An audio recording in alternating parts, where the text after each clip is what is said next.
اس دنیا کے اندر نا موت سے زیادہ بدتر کوئی سزا ہے نہیں، لیکن آمنہ کو جو سزا سنائی گئی ہے، آمنہ خود بھیک مانگے کہ یار اس سے اچھا موت دے دو، اس سے اچھا مجھے مار دو، مجھے اس سزا سے نہ گزارو۔ کہتے ہیں جناب ہر برائی کا انجام برے پہ ہی ختم ہوتا ہے، اگر آپ برا کام کریں گے تو اس میں سے اچھا کچھ نہیں نکلے گا۔ عدالت نے جب آمنہ کو یہ سزا سنائی تو اس کے بعد اس کے پیروں تلے زمین نکل گئی۔ اس کو اندازہ نہیں تھا کہ عدالت اتنا سخت ڈیسیجن لینے جا رہی ہے، عدالت اتنا سخت ڈیسیجن لے سکتی ہے۔ آمنہ کو لگا کہ شاید وہ اپنے 3 بچوں کی دہائیاں دے گی، 3 بچوں کے بارے میں بات کرے گی، 3 بچوں کی کفالت کی بات کرے گی، ان کے درد کی، ان کی دکھ کی بات کرے گی تو شاید عدالت رحم دکھا دے، اور عدالت نے رحم دکھانا شروع بھی کیا تھا۔ لیکن رئیس کے وکیل نے جب کھڑے ہو کے بات بولا کہ سر آپ کو پتہ ہے کتنا سخت جرم سرزد کیا گیا اس عورت کی جانب سے، جب رئیس کو جلایا گیا تھا اس کے گھر سے 40 کلومیٹر دور، تب رئیس کی سانسیں چل رہی تھیں، یہ دونوں اس کو ہاسپٹل بھی لے جا سکتے تھے، لیکن انہوں نے تیل چھڑک کر آگ لگا دی۔ بسم اللہ الرحمن الرحیم، السلام علیکم، آپ سبھی کو خوش آمدید۔ میں ہوں سلمان مرزا اور آپ دیکھ رہے ہیں میرا یوٹیوب چینل اور Facebook page sum up with Salman Mirza. جناب کیا حال ہے آپ کے، کیسے ہیں آپ لوگ؟ میں امید کرتا ہوں، دعا کرتا ہوں آپ جہاں ہوں خیر و عافیت سے ہوں، صحت مند ہوں، تندرست ہوں، اور یہ ویڈیو دیکھنے کے لیے آپ سبھی نے وقت نکالا ہے۔ ویڈیو کے آغاز میں تہہ دل سے آپ سبھی کا میں شکریہ ادا کرتا ہوں۔ جناب کیا لگتا ہے آپ کو موت سے بدتر کوئی سزا ہوتی ہے؟ اس دنیا کے اندر یہ سمجھا جاتا ہے، کہا جاتا ہے کہ موت سے زیادہ بدتر کوئی سزا ہو ہی نہیں سکتی ہے۔ ظاہر سی بات ہے کسی کو موت کی سزا سنا دی گئی، اس کی زندگی ختم، تو پھر اس سے زیادہ بدتر سزا کیا ہوگی؟ لیکن آمنہ کو، جو کہ ڈیلیوری بوائے قتل کیس کی مرکزی ملزمہ ہے، آمنہ اور فرحان، آمنہ کو اس سے زیادہ بدتر سزا سنا دی گئی۔ ایک ایسی سزا جس میں انسان یہ کہے کہ یار اس سے اچھا ہے مجھے موت دے دی جائے، تاکہ میں اس دنیاوی کرب سے، دنیاوی اذیت سے میں اپنے آپ کو بچا سکوں۔ ڈیلیوری بوائے قتل کیس آپ سب جانتے ہیں کسی تعارف کا محتاج نہیں ہے۔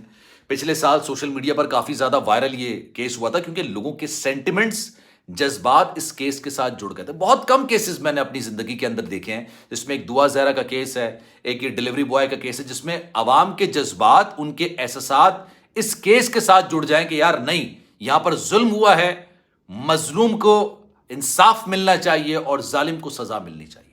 انہی میں سے ایک ڈیلیوری بوائے قتل کیس بھی ہے۔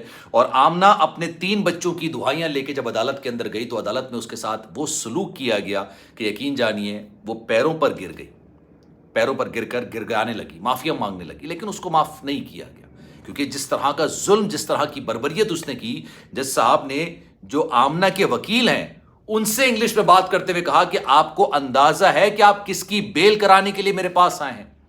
اگر آپ کے گھر میں کسی شخص کے ساتھ اس طرح کا واقعہ ہوتا کہ اس کو زندہ جلا دیا جاتا تو کیا آپ پھر بھی اس کی بیل کرانے کے لیے آتے؟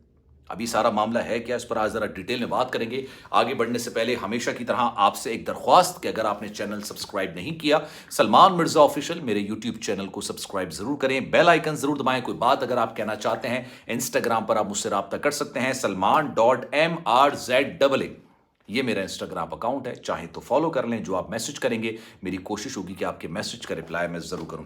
جناب آمنہ کے 3 بچے ہیں اور یقین جانیے مجھے ان سے بڑی دلی ہمدردی ہے۔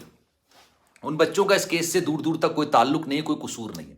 ان بچوں کی تو زندگی اجڑ گئی۔ ایک روز پہلے تک ان کے پاس زندگی کی ہر نعمت، ہر رحمت تھی، ماں باپ تھے، ماں باپ سے ہر خواہشیں پوری کرواتے تھے، گھومنے کے لیے جاتے تھے، گاڑی تھی، اچھے کھانے آتے تھے، لیکن ایک رات ماں باپ نے ایسا ظلم کیا، ایسا جرم کیا، ایسا گناہ کیا کہ ان بچوں کے اوپر اذیت ناک زندگی کے دن شروع ہو گئے۔ اسی چیز کو مدعا بنا کے، اسی چیز کو لے کے آمنہ کے وکیل جو وہ عدالت میں گئے اور آمنہ نے گڑ گڑا کے بولا کہ میرے 3 بچے ہیں جو کہ اس وقت بے یار و مددگار ہیں۔ آمنہ نے بولا کہ بھائی میرے بچوں کی کفالت کرنے والا کوئی نہیں ہے، وہ اس وقت بڑی کسمہ پرسی کی زندگی گزار رہے ہیں، خدا را مجھے بیل دے دیجئے۔ میں اس بات کی گارنٹی دیتی ہوں کہ میں تفتیش میں مکمل معاونت کروں گی، جب بھی اس کیس کی ڈیٹ پڑے گی میں یہاں پر موجود ہوں گی، اور میں کسی قسم کی بھی ایویڈنس سے، گواہوں سے چھیڑ چھاڑ نہیں کروں گی، بس مجھے بیل دے دیجئے۔ اس سارے معاملے کے اندر دلچسپ بات یہ ہے کہ فرحان موجود نہیں تھا، اور یہ کہا جاتا ہے کہ فرحان اور آمنہ کے درمیان علیحدگی ہو چکی ہے، اور فرحان نے باقاعدہ طور پر اس کے پیپرز جو ہیں وہ عدالت کے اندر جمع بھی کرا دیے، لیکن یہ ایک الگ ٹاپک ہے، اس پر ذرا کسی اور دن بات کریں گے۔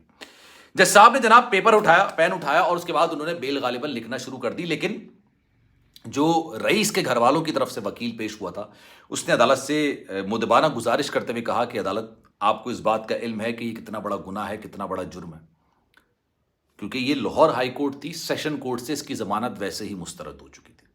لاہور ہائی کورٹ کے اندر یہ گئے تھے، پٹیشن ڈالی تھی کہ بھائی ہمیں ضمانت دی جائے.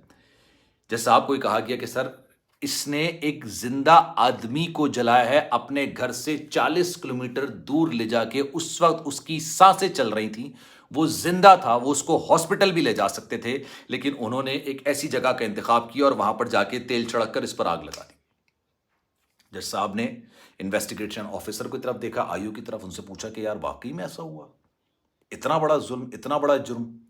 تو انویسٹیگیٹنگ آفیسر نے کہا سر میں پوری ایمانداری کے ساتھ، سچے دل کے ساتھ میں نے تحقیقات کی اور مجھے یہ پتا چلا کہ آمنہ اور فرحان نے اس شخص کو مارا پیٹا لیکن موت کے گھاٹ نہیں اتارا. جب اس کو جلایا گیا تھا اس وقت اس کی سانسیں چل رہی تھیں، یہ اس وقت زندہ تھا، اور جب اس کو لے جا کے جلایا گیا تب یہ لاش نہیں تھی، اس کے اندر سانسیں تھیں اور اس کو بچایا جا سکتا تھا.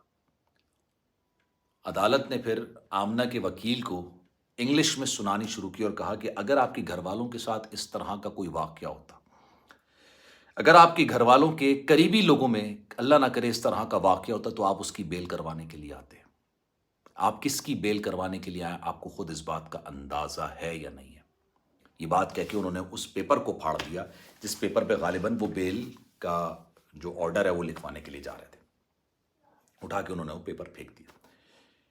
آمنہ کے والد صاحب بھی جیل کے عدالت کے اندر موجود تھے.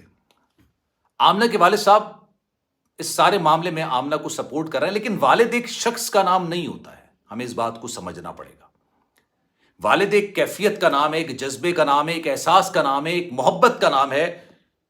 والد کی محبت، میں ان کے والد صاحب سے مکمل طور پر ہمدردی کرتا ہوں، ان کی بیٹی سے ایک جرم ہوا ہے، لیکن ظاہر سی بات ہے ملزم کا باپ بھی اور مجرم کا باپ بھی اور جس کے ساتھ ظلم ہوا ہے، جس کے ساتھ جو مظلوم ہے اس کا باپ بھی، تمام کے جذبات ایک ہی ہوتے ہیں، تمام کے جذبات ایک ہی ہوتے ہیں. لیکن جب آرڈر لکھوانے کی بات ہو رہی تھی تب آمنہ کے والد صاحب کے چہرے پر خوشگوار تاثرات نکل کر سامنے آئے، لیکن جیسے ہی وہ پیپر پھاڑا گیا، آرڈر پھاڑا گیا، تو ان کے چہرے پر ہوائیاں اڑنے لگیں اور آمنہ پھر اس کے بعد اس کے پیروں تلے زمین نکل گئی. اس کو اندازہ ہو گیا کہ شاید اس کو ساری زندگی اسی طرح کے معاملات کا سامنا کرنا پڑے گا. میں دل سے اس بات کو تسلیم کرتا ہوں، مانتا ہوں کہ یار بچوں کے پاس ماں باپ ہونے چاہیے، ان کا کوئی قصور نہیں، بچوں کو یار سنبھالنا بڑا مشکل ہو جاتا ہے، بڑا مشکل ہو جاتا ہے. خیر جناب، اس بارے میں آپ کی رائے کیا ہے؟ میں چاہوں گا کہ کامنٹ سیکشن میں اپنی رائے کا اظہار ضرور کیجیے گا. سلمان مرزا کو دیجیے اجازت. زندگی رہی، صحت رہی، آپ کی دعائیں رہیں. آپ سے پھر ملاقات ہوگی. اللہ آپ کا حامی و ناصر. خیال رکھیے گا اپنا. اللہ حافظ.